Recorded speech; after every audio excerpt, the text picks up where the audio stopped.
سیاکار تو پوچھا کافر ہو جائے گا، دائرے اسلام سے خارج ہو جائے گا، کیونکہ ان کی عظمت مسلم ہے، مسلم ہے۔ اور آپ کو عظمت، بڑی بات بتا رہا ہوں، غور کرتے چلیں، ہر عالم کو عظمت اس کا شاگرد دیتا ہے، پیر کو عظمت مرید دیتا ہے، مرید کو مرید دیتا ہے، مرشد کا باپ نہیں دیتا، باپ تو بیٹا ہی نہیں بولتا۔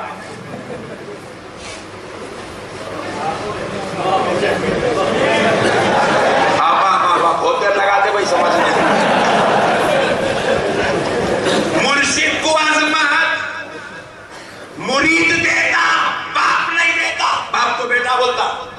پیارے بزرگوں دوستو، غور کرنے والی بات ہے، ساری کائنات کو عظمت چھوٹے دیتے ہیں، بڑا نہیں دیتا، بلکہ یہ چیز کو ہم نے بڑا بنا لیا، وہ اپنے بڑوں کے پیر پڑتا ہوا نظر آتا ہے۔ ہم نے اب کو جس کو پیر بنا لیا، ہمارا پیر اپنے پیر کے پیر پڑتا ہوا نظر آتا ہے۔ ہم چھوٹے اپنے بڑے کو عزت تو دیتے ہیں، مگر ہمارا بڑا اپنے بڑوں کے دربار میں جھکا ہوا نظر آتا ہے۔ لیکن اے حسین، تیری عظمت کے صدقے جاؤں، تیرے رتبے کے صدقے جاؤں کہ تو کیسا شان والا پیدا ہوا، کہ پیدا تو بندہ بن کے ہوتا ہے، اور تیری تعریف خدا کر رہا ہے، تیری تعریف خدا کر رہا ہے، تیری تعریف تیرا نبی کر رہا ہے، تیری تعریف تیرا بابا کر رہا ہے، تیری تعریف تیری ماں جان کر رہی ہے، تیری تعریف تیرا بڑا بھائی کر رہا ہے، تیری تعریف خلفائے راشدین کرتے ہیں، تیری تعریف صحابہ کرتے ہیں۔ ارے قربان جاؤں تیری عظمت پر، تیری تعریف پر جبریل قرآن لاتا ہے، خدا قرآن اتارتا ہے۔ نعرہ تکبیر، نعرہ رسالت، نعرہ رسالت، مسلک اعلیٰ حضرت۔ یہ ہے عظمت حسین۔ اللہ اللہ، قربان جاؤ دوستو عظمت حسین۔ اب اتنی عظمت والا حسین مل گیا، فاتحہ نہیں دلائیں گے تو کیا کریں گے؟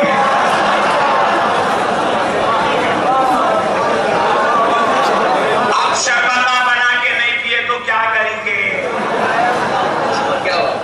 اب روٹی بنا کے نہیں کھائیں گے، چونکے بنا کے نہیں کھائیں گے تو کیا کریں گے؟ روتے بیٹھیں گے تیرے جیسا؟ دور ہو۔ ہمارے مقدر میں تو حسین لکھا ہوا ہے، ہمیں رونے کی ضرورت نہیں ہے۔ جن کے مقدر میں حسین نہیں ہے وہ روتے ہیں، جن کے مقدر میں حسین ہے وہ روتے نہیں ہیں، بلکہ رونے والوں کے لیے سہارا بن جاتے ہیں۔ ہم حسین والے ہیں، ہم غم کرنے والے نہیں ہیں، ہم علم اٹھانے والے نہیں ہیں، ہم چھاتیاں پیٹنے والے نہیں ہیں، ہم لوگوں کے لیے ماتم کرنے والے نہیں ہیں، ہم تو حسین کے نام کی فاتحہ دلانے والے ہیں، حسین کا ذکر کرنے والے ہیں، حسین کی عظمت بجا لانے والے ہیں، حسین کے نام پر قربان ہونے والے ہیں۔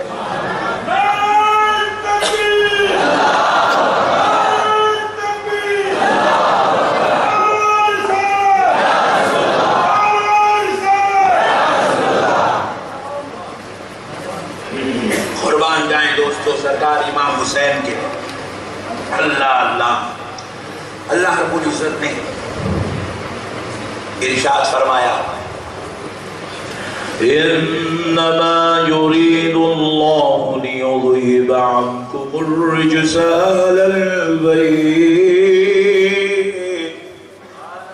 اهل البيت ليطهركم تطهيرا۔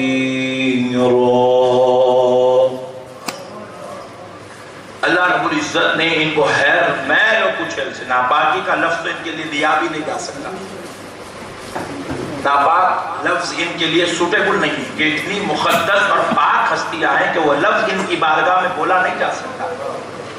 تو اس لیے میں عرض کر رہا ہوں، اللہ نے ہر میل اور کچل سے پاک کر دیا، کسی قسم کا بھی ان کے پاس نہ باطنی طور پہ کوئی عیب ان میں تھا، نہ ظاہری طور پہ کوئی ان کے اندر خامی موجود تھی، کوئی چیز ان میں موجود نہیں تھی۔ اللہ نے ہر چیز سے پاک کر کے پیدا کیا تھا، ہر کچی سے، ہر خامی سے، ہر کمی سے اللہ نے پاک کیا۔ اللہ اللہ قربان جائیں. اس آیت پاک کی تفسیر کے لیے ایک حدیث پیش کرتا ہوں.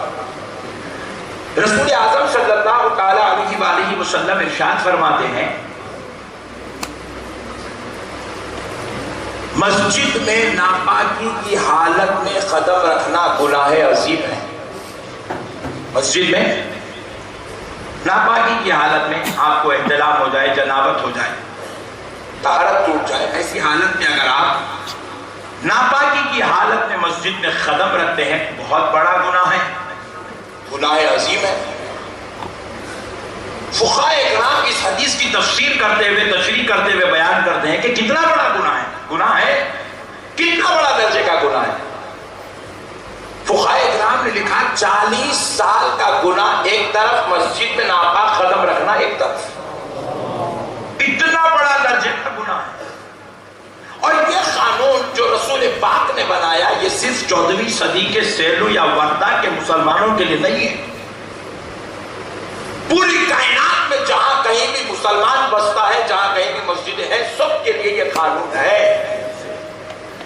پوری کائنات کا مسلمان چاہے وہ امریکہ کا ہو یا وہ جو سعودی کا رہنے والا ہو, ناپاکی کی حالت میں مسجد میں قدم نہیں رکھ سکتا. یہ گناہ عظیم ہے. 40 سال کے کیے جانے والے گناہ ایک طرف اور یہ عمل کا گناہ ایک طرف. پیارے بزرگ اور دوستو تھوڑا غور کرو. یہ قانون ساری کائنات کے انسانوں کے لیے, علماء کے لیے بھی ہے, حافظوں کے لیے بھی ہے, مولویوں کے لیے, جماعت والوں کے لیے بھی ہے جو مسجدوں میں سوتے پڑے رہتے ہیں. سو کے میں آپ ٹینشن مت لیجیے, اگر کوئی جماعت والے ہے تو مسئلہ بتانا ضروری ہے.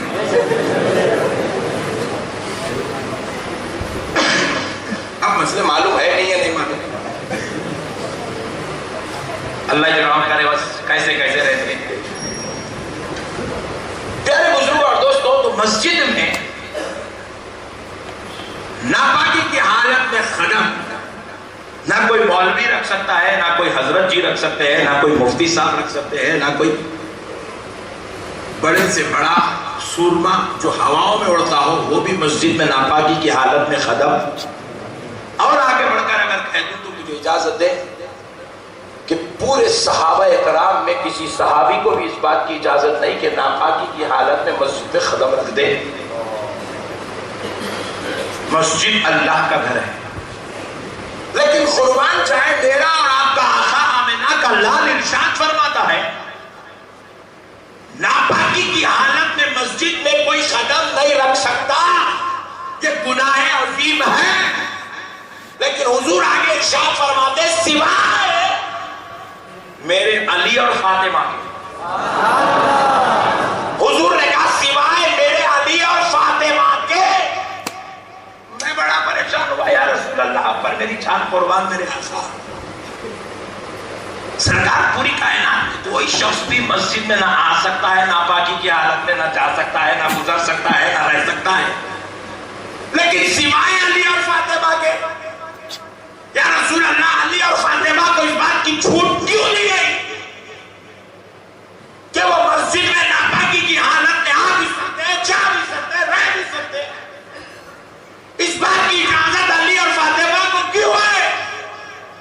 خوب غور کرا تو قرآن نے جواب دیا. قرآن کو سمجھتا نہیں ہے, قرآن کو سمجھ کر پڑھ اللہ کیا کہہ رہا ہے کہ ہم نے اہل بیت مصطفیٰ کو ہر ناپاکی سے پاک کر دیا. نبی کا کہنے کا مطلب یہ ہے علی اور فاطمہ آ اور جا سکتے ہیں, مطلب یہ ہے کہ کبھی ان پہ ناپاکی آتی ہی نہیں ہے.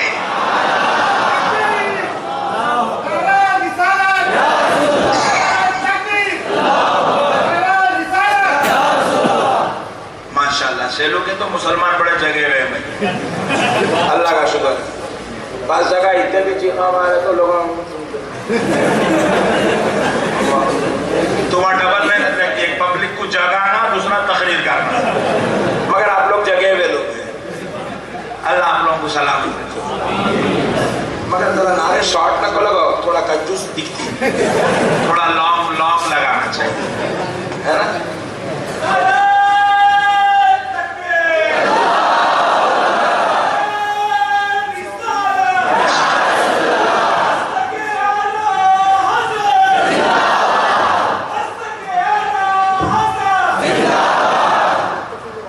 یہ بھی شارٹ ہو گیا. شارٹ مطلب میں نعرے کھینچو نہیں بولا، نعرے تک کی چار خود بولو بولا.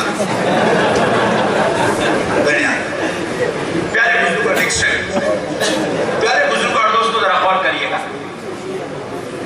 اللہ کی رحمت کے صدقے جائے اللہ رب العزت نے اہل بیت کو یہ شان عطا فرمائی ہے کہ ان پہ کبھی ناپاکی آتی ہی نہیں.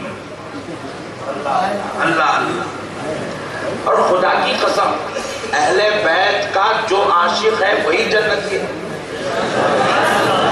جو اہل بیت سے محبت نہیں کرتا، جو سیدوں سے محبت نہیں کرتا، نبی اور آل نبی سے جو محبت نہیں کرتا، 1 کروڑ عبادات، مجاہدات، تقوی اور طہارت پاکیزگی کے باوجود بھی اس کی جنت خطرے میں ہے.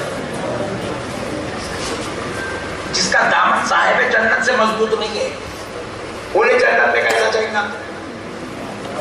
جنت میں جانے کے لیے خالق جنت سے بھی رشتہ اچھا ہونا، مالک جنت سے بھی رشتہ اچھا ہونا، اور سرداران جنت سے بھی رشتہ اچھا ہونا ضروری ہے. خالق جنت خدا ہے، مالک جنت مصطفیٰ ہے، اور سرداران جنت اہل بیت مصطفیٰ ہے. علی، فاطمہ، حسن و حسین. سیدہ فاطمہ الزہرا کو کہا گیا کہ سیدۃ النساء اہل الجنہ، یہ جنتی عورتوں کی سردار ہے. اور فرماتے ہیں میرے آقا علیہ الصلوۃ والسلام کہ سیدہ شباب اہل الجنہ الحسن والحسین، سیدہ شباب اہل الجنہ حسن و حسین جنتی جوانوں کے سردار ہیں. ایک مثال دے کر وہ موضوع پر پھر آتا ہوں جو میں نے بات چھوڑی ہے. مثال کے طور پر ایک بہترین عالی شان مکان ہے. اب یہاں بیچارہ مکان دکھ رہا بھی نہیں، ہال میں بیٹھے ہیں، سمجھ لو فار ایگزامپل ایک بہترین مکان ہے. کل صبح میں بیچارہ شریف آدمی فجر کی نماز پڑھ کے وہ مکان والوں کے پاس پہنچ گیا. گھر پہ کھٹکا مارا، اندر سے آواز آئی کون؟ تو میں بولا بھائی میں محمد احمد نقشبندی. تو نے وہ حضرت آپ ابھی گئے نہیں؟ سرکار اندر تشریف لائیے، آئیے بیٹھے. بلائیں گے بڑے ادب سے، احترام سے، محبت سے، پیار سے صوفے پہ بٹھائیں گے. چائے، بسکٹ، پانی اخلاقی طور پہ پیش کریں گے. اب میں ان کی خیر خیریت پوچھوں گا، یہ میری خیر خیریت پوچھیں گے. میں ان کے کاروبار پوچھوں گا، یہ میرے کاروبار پوچھیں گے. بات چیت چل ہی رہی ہے محبتوں میں. 5 منٹ کے بعد یا 15 منٹ کے بعد عبد الجلیل آیا. پہچانتے ہیں؟ جماعت کے امیر صاحب ہیں.